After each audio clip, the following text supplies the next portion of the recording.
शेतकरी बंधूंनो, तुम्हाला एक नवीन प्रकारची कापसाची लागवड मी आज दाखवणार आहे. या पद्धतीच्या कापूस लागवडीमध्ये प्रति एकरी कापसाचं उत्पादन तर वाढतंच, परंतु अलीकडच्या काळामध्ये अनेक प्रयोग झालेले आहेत. हा जो कापूस आहे, हा यंत्राच्या सहाय्याने त्याची वेचणी सुद्धा आता शक्य झालेली आहे. अनेक प्रयोग झालेले आहेत, ते प्रयोग यशस्वी झालेले आहेत. ही कापसाची नवीन लागवड पद्धत कोणती आहे आणि यंत्राच्या सहाय्याने हा कापूस कसा वेचला जातो, याचीच माहिती आपण आजच्या व्हिडिओमध्ये घेणार आहोत. नमस्कार, मी डॉक्टर तुकाराम मोठे, सेवानिवृत्त कृषी सहसंचालक डॉक्टर तुकाराम मोठे या यूट्यूब चॅनलवर मी सर्व शेतकऱ्यांचं स्वागत करत आहे. तर तुम्ही पाहताय की पांढरा शुभ्र असा कापूस फुटलेला आहे. तुमचं अंतर जर पाहिलं तर या दोन ओळीमधलं अंतर जे आहे ते 3 फुटाचं आहे. एकदम भारी जमीन आहे.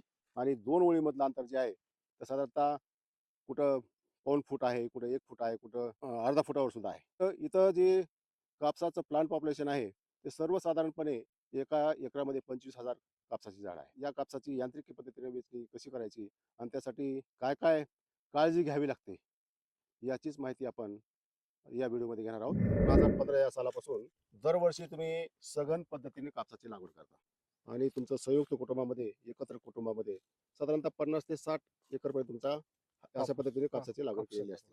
एकतर तुम्ही जवळ त्याची लागवड केलेली आहे. बरोबर. आणि आपल्याकडे वेचणीला फार मजूर लागतात. बरोबर. यातून तुम्ही यांत्रिकी पद्धतीनं त्याची वेचणी करण्याचा प्रयोग करतात वेगवेगळ्या कंपनीच्या मदतीनं. आणि ते सक्सेस झाले का ते यांत्रिक पद्धतीने वेचणी? यांत्रिकीकरणाने कापसाची वेचणी हं. या पद्धतीची आपल्या देशामध्ये आज सध्या काळाची गरज आहे. तर बाकी जर पिकामध्ये जर आपण पाहिलं हं. तर कंबाईन हार्वेस्टरच्या सहाय्यानं सोयाबीन असो, गहू असो किंवा इतर पिकं जे आहेत त्याची हार्वेस्टिंग होते. हं. आणि फक्त कापूस असा आहे आपल्या देशामध्ये की कापूस हा प्रत्येक शेतकऱ्याला स्वतः मजूर लावून हातानं मॅन्युअल वेचणी करावं लागते. हं. तर हे मशीनद्वारे जे वेचणीचा जो एक थोड्या बहुत प्रमाणात काही एरियावर 2 ते 3 एकर क्षेत्रावर आणि गेले आम्ही 5 ते 6 वर्षापासून आम्ही त्याच्या एक ट्रायल घेतो. संबंधित काही आमचे कृषी अधिकारी असतील, CICR असेल, सिरकॉट आणि काही सीड कंपनीज आणि शेतकरी मंडळी, आम्ही या सर्वांसमोर काही एरियामध्ये आम्ही याची ट्रायल घेतो. ही ट्रायल सक्सेसफुल आहे. बाहेरच्या देशामध्ये कसं आहे बरं का, त्यांची जी उत्पादकता आहे ती आपल्यापेक्षा फार वरच्या लेवलची वरच्या आहे. लेवल जास्त. आता आंतरराष्ट्रीय बाजारामध्ये कापसाचं उत्पादन हे रुईमध्ये मोजलं जातं. म्हणजे त्या कापसामधला बिया काढलं, ती जी रुई येते बाजूला, तर ती भारताची रुईची उत्पादकता प्रति हेक्टरी म्हणजे 2.5 एकरमध्ये फक्त 450 किलो एवढी आहे. आणि ब्राझील, चायना, अमेरिका, ऑस्ट्रेलिया इथं जर पाहिली तर त्यांची उत्पादकता रुईची 1400 किलो ते 1700 किलो प्रति हेक्टर एवढी आहे. आणि दुसरी महत्त्वाची गोष्ट अशी आहे की त्या देशामध्ये याच पद्धतीने कापूस लागवड केला जातो, सघन पद्धतीने. म्हणजे प्रति एकरी कापसाच्या झाडाची संख्या वाढवतात, त्याशिवाय उत्पादन वाढवू शकत नाही. तुम्हाला फक्त मोठं झाड बघितलं झालं की त्याचे कापूसाचं उत्पादन वाढतं असा चुकीचं आहे. हे गैरसमज आहे हा. तुम्हाला प्रति एकरी झाडाची संख्या वाढवावंच लागेल, त्याशिवाय तुमचं उत्पादन वाढणार नाही. आणि त्यांच्याकडे सर्व जे शेतकरी आहेत ते देशी वाणाचा वापर करतात. आपल्याकडे मात्र हायब्रिड वापरतो आपण, बीटी हायब्रिड. त्यामुळे त्याचं जे वाढ कंट्रोलमध्ये आपल्याला ठेवायला थोडं अडचणी जातात. ती देशी वाण असतात ते एकदाच फुटतात. ते बरोबर. आपल्याकडे 2-3 वेळेस फुटतात. बरोबर. तिसऱ्या वेळेस फुटल्यानंतर तुम्हाला वेचणी करावं लागेल. वेचणी करावी. त्यावेळेस तुमच्याकडे हिरवी पानं असतात. बरोबर आहे. मग ती यांत्रिक पद्धतीने तुम्हाला वेचणी करत असताना हिरवी पानं पण देता येतील, वाळलेली पानं येतील. मग बरोबर आहे. तर यामध्ये जे आहे, ज्या एरियामध्ये आम्हाला मशीन पिकिंग करायची आहे, मशीननं वेचणी करायची आहे, अशा एरियामध्ये आम्ही डिफॉलिएंट नावाचं एक हे येते, लिक्विड येते, त्याचा आम्ही स्प्रे करतो. आता डिफॉलिएंटचा जर आपण विचार केला, डिफॉल्ट म्हणजे काय, केमिकल आहे काही? डिफॉलिएंट हे केमिकल आहे. काय होतं ती फवारल्यावर? ते फवारणी केल्यानंतर झाडाचे हिरवे पानं गळून खाली पडतात. बर, म्हणजे ते याच्यावर मारले का तुम्ही ते? हो, याच्यामध्ये आपण त्याचा फवारणी केलेली आहे. आणि डिफॉलिएंटचा जर विचार केला तर आपल्या देशामध्ये आज डिफॉलिएंट म्हणजे आयात करायला, मॅन्युफॅक्चरिंगला किंवा सेलला आज परमिशन नाही. येणाऱ्या काळात जर आपल्याला मशीन पिकिंगवर जायचं असेल तर आपल्याला डिफॉलिएंटची फार आवश्यकता आहे. सरकारने डिफॉलिएंट शेतकऱ्यांना उपलब्ध करून द्यावे. म्हणजे आपल्याकडे त्याचं उत्पादनच होत नाही, विक्री होत आपल्याकडे नाही. उत्पादन नाही आणि वापरण्यास किंवा सेल करण्यास मनाई आहे. मग ही ही प्रयोग आहे म्हणून ही कंपनी उपलब्ध करून दिले का?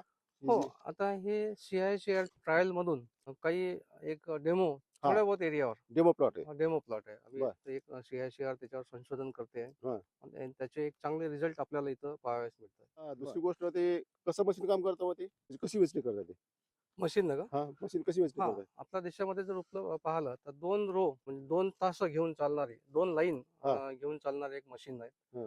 हा त्यामध्ये मशीन हार्वेस्टिंगच्या पहिले सगळ्यात महत्त्वाची पहिली स्टेज त्याची एस-डी-पी-एस म्हणजे अकोला मॉडेल आहे. हा त्याला कारण असं आहे, की मशीन करता 2 लाईन मधलं अंतर हा 3 फूट पाहिजे हा आणि एस-डी-पी-एस मध्ये पण 2 लाईन मधलं अंतर 3 फूट येते. बर म्हणजे मशीन पिकिंगची पहिली स्टेज एस-डी-पी-एस कॉटन हम्म. आहे. त्या पद्धतीनं एक 2 लाईन घेऊन ते मशीन चालते. आणि काय असं शक शक करताय का ते हवेने? हां, त्यामध्ये थोडंसं सग करून घेते. त्या रोमध्ये गेल्यानंतर ते कापूस असा सग करून घेतो, ओढून घेतो. तर तुम्ही किती डिफ्लेट मारलं तरी ह्याच्यावर पानं अडकलेली दिसतात त्याला चिटकलेली, मग ते बरोबर. पण जात असतील.